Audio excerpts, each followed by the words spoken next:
How to use split screen on iPad. Hello everyone, welcome back to our channel, and in this video I'm going to show you how you will be able to use split screen on iPad.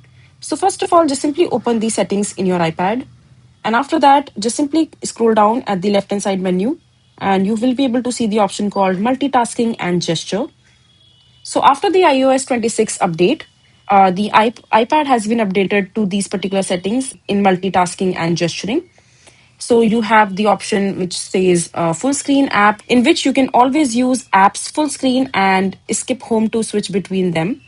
And in the Windows app, you can resize and arrange multiple windows in a single space to multitask with ease. But in the Stage Manager, which is the most advanced one and which I use personally and I quite like it, you can arrange windows across multiple groups for a focused multitasking experience. So make sure that you are either using the windowed app or the Stage Manager in order to multitask properly.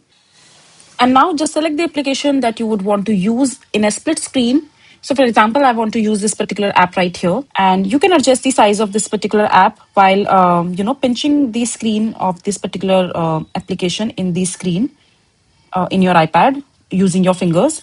And now just tap and hold on it, and adjust it to the size of the screen or wherever you want to place it on the screen. And if you want to open the another screen right beside this particular screen, you need to open the menu section again and just long press on the app or these another application that you want to open. For example, I want to open App Store. Just simply long press on it and tap and hold it and drop it on the empty screen.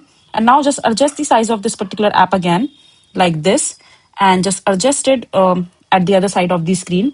And now you have the split screen in your iPad that you can go ahead and use quite easily. So this is basically how you will be able to use split screen in your iPad. And yeah, that's how you will do it. I hope you find this video to be helpful.